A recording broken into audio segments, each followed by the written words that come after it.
Hello everyone, welcome back to my channel Nandi Telugu vlogs. మీరు ఎంతగానో wait చేస్తున్న చికెన్ బిర్యానీ రెసిపీ అయితే ఈరోజు నేను పోస్ట్ చేస్తున్నాను. ఆల్రెడీ ఒకటి నేను కుక్కర్లో ఎలా చేయాలి అనేసి పోస్ట్ చేశాను, దానికి మంచి రెస్పాన్స్ వచ్చింది. సో ఇదేంటంటే కుక్కర్లో కాదు, కొంచెం దమ్ పెట్టి, కానీ మనము చికెన్ సపరేట్గా రైస్ సపరేట్గా వేయము, అన్నీ మిక్స్ చేసేస్తామన్నమాట. చాలా టేస్టీగా ఉంటుంది. దీన్ని ఆంబూర్ బిర్యానీ అంటారు. నేను first time 8 years back try చేశాను అనమాట. ఆ టేస్ట్ అలానే ఉండిపోయింది నాకు, అది మళ్ళీ మళ్ళీ తినాలి అనిపించింది. సో ఇప్పుడైతే ఇంట్లోనే చేసుకుంటున్నాము. ఇంగ్రీడియంట్స్ అయితే నేను క్లియర్గా చూపిస్తాను. 1 kg చికెన్ని మంచిగా పసుపు సాల్ట్ వేసి వాష్ చేసి 3 spoons కర్డ్ వేసాను, 1/2 spoon salt, next 1/2 spoon chilli powder, అది మీ ఆప్షనల్ చిల్లీ పౌడరు. నెక్స్ట్ వచ్చేసి ఇక్కడ ఎండుమిర్చి కరెక్ట్గా ఒక 15 వరకు నానపెట్టాను అనమాట. అందులో 13 వచ్చి నార్మల్ ఎండుమిర్చివి, 3 వచ్చేసి ఈ కాశ్మీరీ చిల్లీ ఉంటుంది కదా, సో ఆ కాశ్మీరీది అనమాట, అది బాగా కలర్ వస్తుంది. నెక్స్ట్ 3 ఆనియన్స్ని ఇలా పొడుగుగా కట్ చేసుకున్నాము, 3 టొమాటోస్ని కూడా ఇలా కట్ చేసి పెట్టుకున్నాము. ఒక హ్యాండ్ ఫుల్ వచ్చేలాగా మనకి కొత్తిమీర పుదీనా రెండింటిని ఇలా చిన్న చిన్న పీసెస్ కట్ చేసి పెట్టేసుకోవాలన్నమాట. ఇది ఇంగ్రీడియంట్స్ మనకి చాలా తక్కువగా అనిపిస్తుంది, ప్రాసెస్ ఈజీగా ఉంటుంది, టేస్ట్ మాత్రం చాలా బాగుంటుంది.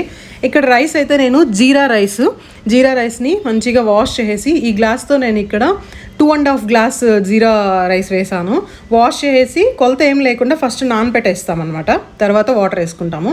ఇంకా ఇక్కడ స్పైసెస్ వచ్చి ఒక బిర్యానీ ఆకు, ఇలాచీ వచ్చేసి ఒక 5 తీసుకున్నాను, దాన్ని దంచి పెట్టేశాను. చెక్క, మిరియాలు 1.5 spoon, నెక్స్ట్ క్లో కూడా తీసుకున్నాను, లవంగం కూడా ఒక 5 అనమాట, అల్లం వెల్లుల్లి పేస్ట్, సాల్ట్, ఆయిల్. ఇంకా ఇక్కడ వచ్చి ఫస్ట్ మనము ఇక్కడ చిల్లీస్ని ఇలా నానపెట్టుకొని పేస్ట్ చేసుకోవాలి. ఇది ఒక 15 minutes నానితే సరిపోతుంది అనమాట. ఫస్ట్ ఓన్లీ చిల్లీస్ని మాత్రం జార్లో వేసేసుకొని ఫస్ట్ వాటర్ ఏమి వేయకుండా ఒక 2-3 rounds అలా తిరిగినాలి. మళ్ళీ అంతా దగ్గరికి వేసేసుకొని మళ్ళీ ఒక రౌండ్ వేసి తర్వాత కొంచెంగా వాటర్ వేసుకోవాలన్నమాట.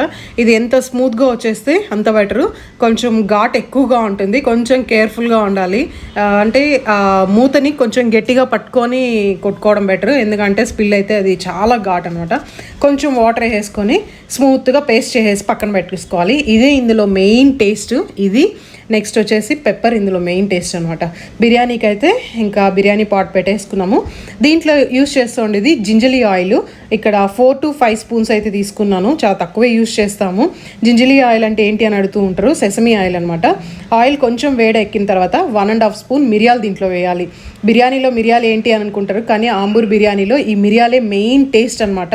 ఫస్ట్ టైం నేను తిన్నప్పుడు బిర్యానీలో మిరియాలు ఏంటి అనుకున్నాను, కానీ అది బాగా ఫ్రై అయ్యి పంట కింద పడేటప్పుడు ఆ టేస్ట్ క్రిస్పీగా చాలా బాగుంటుంది అనమాట. తర్వాత అది కొంచెం మిరియాలు కొంచెం ఫ్రై అయిన తర్వాత ఇంకా బిర్యానీ ఆకు, చెక్క, ఇలాచి, లవంగం అన్నీ కూడా వేసేసి కొంచెం ఆ స్పైసెస్ స్మెల్ వస్తుంది కదా, అంతవరకు ఫ్రై అవనియాలి. తర్వాత ఆనియన్స్ ఇలా పొడుగుగా కట్ చేసుకున్న ఆనియన్స్ని మీడియం సైజ్వి ఒక 3 కట్ చేసి పెట్టుకున్నాం, దాన్ని కూడా ఇందులో యాడ్ చేసుకొని మంచిగా ఫ్రై చేసుకోవాలి. ఎక్కువ బ్రౌన్ కలర్లో వచ్చేసే అంతవరకు అవసరం లేదు, కొంచెం గ్లాసీ లుక్ వచ్చి కొంచెం ఫ్రై అయితే మనకి సరిపోతుంది. అంటే ఒక 2 minutes అలా ఫ్రై అయితే సరిపోతుంది. టొమాటో బాగా మంచిగా పండు అయినోటి తీసుకోవాలి. కొన్ని టొమాటోస్ అయితే బాగా కలర్ ఉంటుంది, మనం ఎంత ఫ్రై చేసినా ఫ్రై అవ్వదు, అలాంటివి కాకుండా కొంచెం నాటి టొమాటోలు తీసుకొని ఫ్రై చేసేసుకోండి. టొమాటో ఒక కొంచెం ఫ్రై అవుతున్న టైంలోనే దీంట్లో సాల్ట్ కొద్దిగా యాడ్ చేసేసుకొని టొమాటో కూడా మంచిగా ఫుల్ స్మూత్గా అయిపోయేంత వరకు ఫ్రై చేసేసుకోవాలన్నమాట. తర్వాత మనము బిర్యానీకి ఈ డ్రై చిల్లీస్ పేస్ట్ చేసాం కదా, సో ఆ పేస్ట్ని కూడా దీంట్లో యాడ్ చేసేయాలి. ఇదే మెయిన్ బిర్యానీకి ఫ్లేవరు, కలరు అంతా అనమాట. మనము దీంట్లో ఇంకేం పొళ్ళు వేయము, మీరు చూసినట్లయితే అంత న్యాచురల్గా వేసుకున్నట్లే ఉంటుంది అంత ఇంగ్రీడియంట్స్. ఇది వేసి మనం మిక్స్ చేస్తున్నప్పుడు చాలా బాగుంటుంది. మీరు అల్లం వెల్లుల్లి పేస్ట్ వేయాలనుకునేటప్పుడు ఏమంటే కొందరు ఆనియన్స్ ఫ్రై చేసేటప్పుడే వేస్తారు. ఇక్కడ మనం ఆయిల్ తక్కువ వేసాం కాబట్టి ఆ స్టేజ్లో వేస్తే కిందంతా అడుగు పట్టేస్తుంది, అందుకని అప్పుడు వేయట్లా. ఇక్కడ డ్రై చిల్లీ పేస్ట్ కూడా మంచిగా ఫ్రై అయిన తర్వాత మనం ముందుగానే మ్యారినేట్ చేసి పెట్టుకున్న చికెన్ పీసెస్ కూడా ఇందులో యాడ్ చేసేయాలి. 1 kg చికెన్ వేస్తున్నాము. నేను అప్పుడే చూపించాను కదా, ఆ గ్లాస్తో 2.5 గ్లాస్ వచ్చి జీరా రైస్ వేసుకున్నాం అనమాట. చికెన్ని కూడా మొత్తం మిక్స్ చేసుకొని ఇప్పుడు అల్లం వెల్లుల్లి పేస్ట్ వేస్తున్నాం, ఎందుకంటే ఆయిల్ తక్కువ యూజ్ చేసేటప్పుడు వేస్తే అది ఫుల్ కిందే పట్టేసి ఒకలాంటి స్మెల్ వస్తూ ఉంటుంది, అందుకనేసి ఇలా చేస్తాం. ఇన్ కేస్ మీరు ఆయిల్ ఎక్కువ ప్రిఫర్ చేసేదిగా ఉంటే ఆనియన్స్ వేసిన తర్వాతే మీరు అల్లం వెల్లుల్లి పేస్ట్ కూడా వేసుకోవచ్చు. నేనైతే ఇలా చికెన్ వేసిన తర్వాత అల్లం వెల్లుల్లి పేస్ట్ వేస్తున్నాము. చికెన్ కూడా కొంచెం ఫ్రై అయిన తర్వాత, అంటే ఒక 2-3 minutes కుక్ అయిన తర్వాత దీంట్లో కొత్తిమీర, నెక్స్ట్ పుదీనా అవి కూడా వేసేయాలి.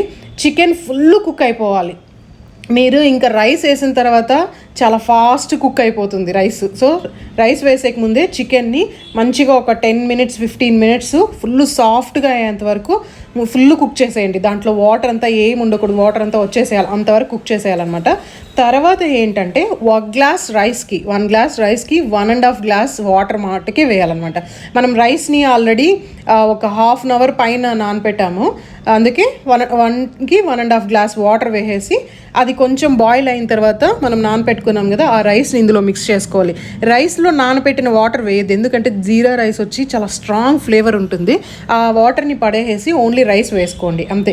ఇలా పొంగు వచ్చేటప్పుడు ఒకసారి మిక్స్ చేసుకొని ఇలా పొంగు వస్తుంటుంది కదా, అప్పుడు వచ్చేసి కొంచెం సిమ్లో పెట్టేసి ఇలా క్లోజ్ చేసి పెట్టేసేయాలి. కరెక్ట్గా ఒక 6 minutesకి మనకి ఇలా కొంచెం వాటర్ ఉన్నట్లుగా అనిపిస్తుంది. ఒక్కసారి మిక్స్ చేసి ఇప్పుడు దమ్ పెట్టేయాలి. దమ్ ఏమంటే కింద ఐరన్ది ఏదైనా ప్యాన్ పెట్టేసి దాని మీద ఇది పెట్టేసి ప్యాన్ కొంచెం ఐరన్ది బాగా వేడయ్యేంత వరకు 1 నిమిషం హైలో పెట్టేసి తర్వాత సిమ్లో పెట్టేసి పైన ఏదన్నా వెయిట్గా పెట్టేయాలి. నేను వాటర్ వేసి పెట్టేశాను. కరెక్ట్గా 12 minutesకి మనకి ఫుల్ కుక్ అయిపోతుంది. మనం దమ్ పెట్టకముందు ఒక 6 minutes కుక్ చేసుకుంటాము, దమ్ పెట్టిన తర్వాత ఒక 12 minutes అంతే. రైస్ చాలా చాలా బాగుంటుంది. మీరు ఎంత తింటారంటే మామూలుగా తినేదానికంటే 3 రెట్లు ఎక్కువగా తింటారు, అంత బాగుంటుంది. మీరు దీన్ని తిన్న తర్వాత మళ్ళీ థమ్స్అప్, కోకు, నెక్స్ట్ ఈ సోడాలు ఇవేం తాగాల్సిన అవసరం లేదు. నార్మల్గా బిర్యానీలు తిన్నప్పుడు హెవీగా ఉంటుందని మళ్ళీ ఏవో ఒక కార్బోహైడ్రేట్ డ్రింక్స్ తాగుతాం కదా, సో అలాంటివి ఏం అవసరం లేదు. దీంట్లోకి ఇంకా పెరుగు పచ్చడి కాంబినేషన్ చాలా బాగుంటుంది. ఒక్కసారి ట్రై చేసి చూడండి, మీరే కమెంట్ చేయండి ట్రై చేసి ఎలా వచ్చిందని. వీడియో నచ్చితే లైక్ అండ్ సబ్స్క్రైబ్.